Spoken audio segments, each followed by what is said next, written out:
तर जय शिवराय मित्रांनो, जय एकविरा. मित्रांनो, आपला कॉल पडलेला आहे खैरवाडीमधून आणि जो की रॉपासून एक साधारण 6 किलोमीटर असेल आहे. तर साप जो आहे ना मित्रांनो, तो लहान पोरं क्रिकेट खेळत होते. तर तो साप त्या बॅटमध्ये गेला आहे. कोणता साप आहे ते त्यांना ओळखता येत नाही आणि आपल्याला सुद्धा माहीत नाही. तर जाऊन आपण बघूया नक्की कोणता साप आहे तो.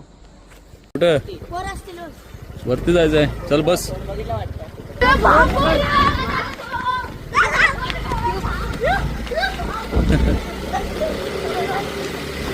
बघू सुद्धा पोरं कशी धावत सुटलेत.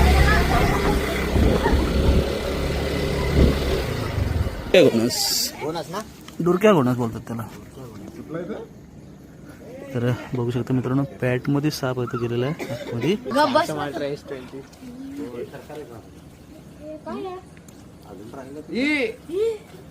बोलाय त्याला बॅटरीत गेला. बॅटरीच घुसलाय ती. दादा चावत नाही तो. चावतो ना एवढा असे याच्याने बाहेर काढतो.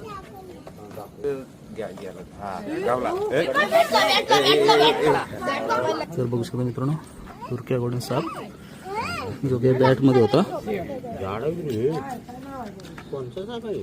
डुरक्या घोणस आहे तो. डुरक्या घोणस बोलतात त्याला. नाही नाही, बिनविषारी साप आहे.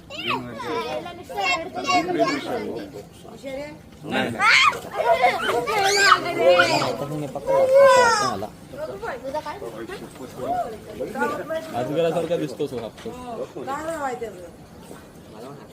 आपल्याकडे लोक याला फुरसा बोलतात. फुरसा नाही तो, डुरक्या घोणस आहे. सँडबॉब बोलतात. मला घोणच वाटला अगोदर. एखादी प्लॅस्टिकची बॉटल आहे. व्हायला मी पकडणार होतो असं, फक्त त्या समोर ठेवली बॅट मी. हा इथे होता, ह्या समोर बॅट ठेवली, त्यात जाऊन बसला. तर मित्रांनो, आपण जो साप आता पकडला होता, डुरक्या घोणस म्हणजे एक बिनविषारी जातीचा साप. इंग्लिशमध्ये याला सँडबॉब म्हणतात. आणि मित्रांनो, बघायला गेलं तर हा थोडासा अजगरासारखा दिसतो किंवा घोणस सापासारखा दिसतो. बरेचदा लोक ह्या सापाला बघून फसतात की हा नक्की साप कोणता आहे. तर व्यवस्थित बघून घ्या, डुरक्या घोणस. तर याला आता आपण पर्यावरणामध्ये रिलीज करते.